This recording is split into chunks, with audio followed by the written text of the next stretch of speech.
very well known in arcades and homes across the world.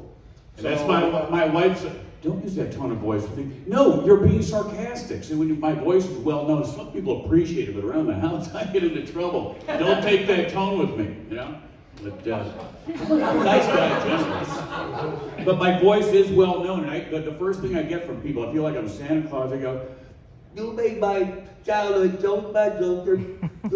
The voice of my childhood." It's the sweetest thing in the world. Oh, I'm the voice of people's childhood.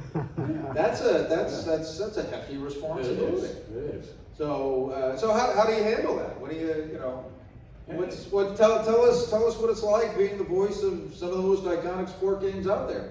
Well, it was kind of an accident that I fell into this career. I was searching for fame and stardom through Second City and Saturday Night Live, that route, and I fell into this. And you go in and do a game, and you're finished with it, and 6 months later you're doing another game. But I don't play games. I don't go to the arcade, so I had no idea what I was doing except making $50 an hour, which seemed like great money. And then I find out years later that people actually really care about it. So it's been really fun to come to conventions and find out that it actually made a difference in people's childhood years. Oh, that's awesome. That's awesome.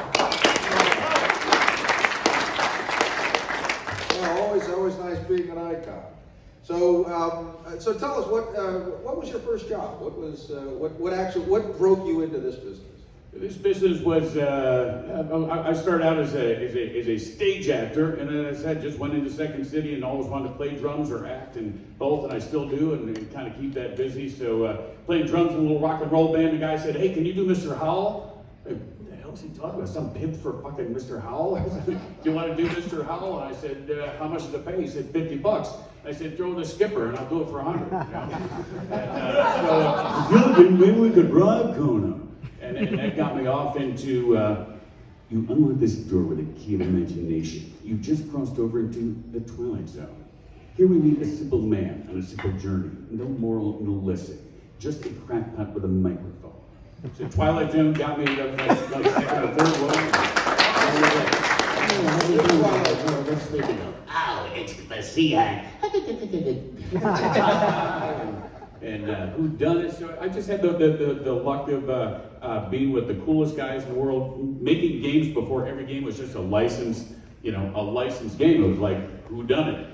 Fishtails, random stuff, junkyard. So it was kind of all the freedom to create this world and these characters. Now it seems like most pinball games are like big licensed, like it's Star Wars, it's Harry Potter, it's bands and this and that. So there were a lot more like original pinball titles then. Oh, very cool. So what was the first game you did voice for? That was Mr. Howell. Yeah. Mr. Howell? Yeah. So all right, so I tell you that was Gilligan's Island. Oh yeah. So very cool. Yeah. So was that a pinball? Was that a pinball game? That is a pinball game. Pinball game? Very cool. cool. Mr. Howell. Gilligan's Island. All right, awesome. So that was cool. People will attest to growing up with cartoons. Just that was everything for me. All the Looney Tunes, everything else, and every once in a while one would just stick. You could do one, and I love seeing where sometimes people get the inspiration from actors. The Honeymooners was the Flintstones or something. But if anyone watched Underdog, I always got a kick out of Simon Bar Sinister, and I think he's a little bit of John Barrymore from both Scrooge and A Wonderful Life. So Simon Bar Sinister is Underdog. George Bailey, there he is. Or my name's Ward. Perhaps you're just an undigested bit of beef. My name's my gravy, you the grave. That's Scrooge.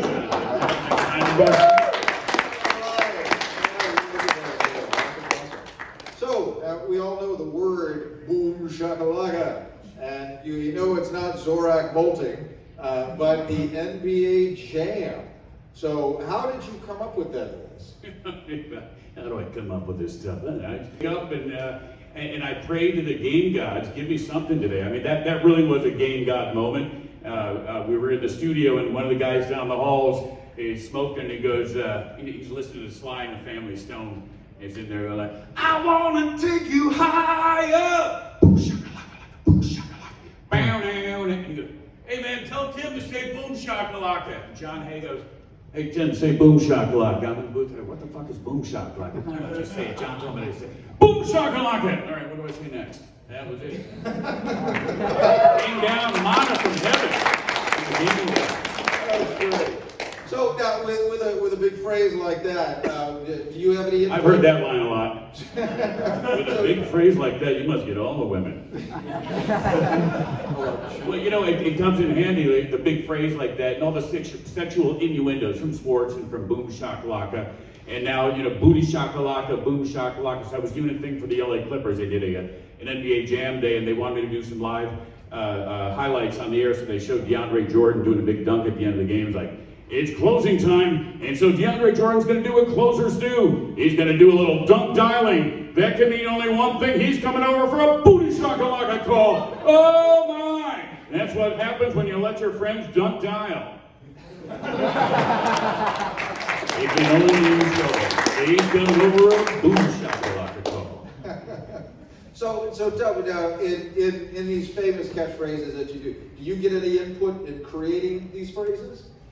The original ones, you know, as I said, that was an accident. The other ones, I mean, anyone who watched the NBA back in the 90s, it was Marv Albert's gig.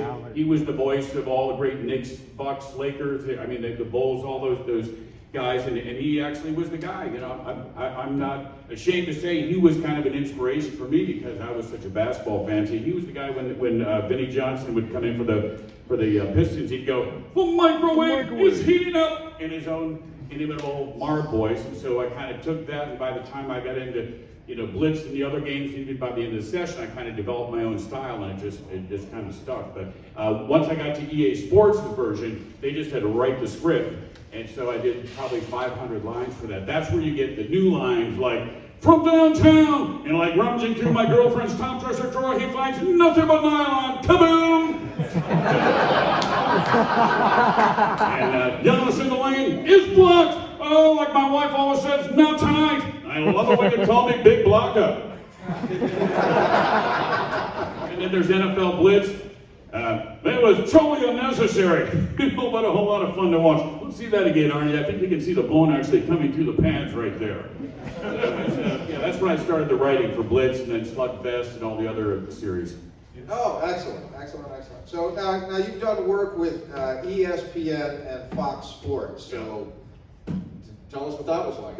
We did for EA Sports, or for ESPN. It was their Sports Nation. We just released the NBA Jam for EA Sports. So I got on the show with Colin Cowherd and we introduced, they're actually secret characters, Michelle Beadle and Colin Cowherd at that game. So they put the game on, I did some live calls for them, hosted a few segments like, who's on fire this week? All right, Colin, let's go to you. You know, just that kind of fun stuff, game show stuff. And then Fox Sports had me on for their NBA Jam Day for the Clippers, where I told you they just threw me three highlights for me to do on the spot. A lot of fun. So we've done NBA Jam Days at several stadiums. I do highlights for different NBA teams. So Curry and the Warriors during their championship run, they sent me highlights, and I looked at them and like, I can say anything I want. And so I see Curry coming down the court, and it's like, what does three-time champion Steph Curry have for breakfast? Nice crisp threes. Snap, crackle, pop. Make them a part of your balanced NBA diet. What does Curry have for dinner? Curry surprise. It's fast, easy to make, and a real crowd pleaser. Boom shakalaka. You know, making stuff on the spot is the dream for me, because when you do the game, you're just reading basically a telephone book of these phrases that then the computer has to patch together. But when you see real play happening, like Harden does a crossover on Rubio, so as Rubio goes back, it's like boom.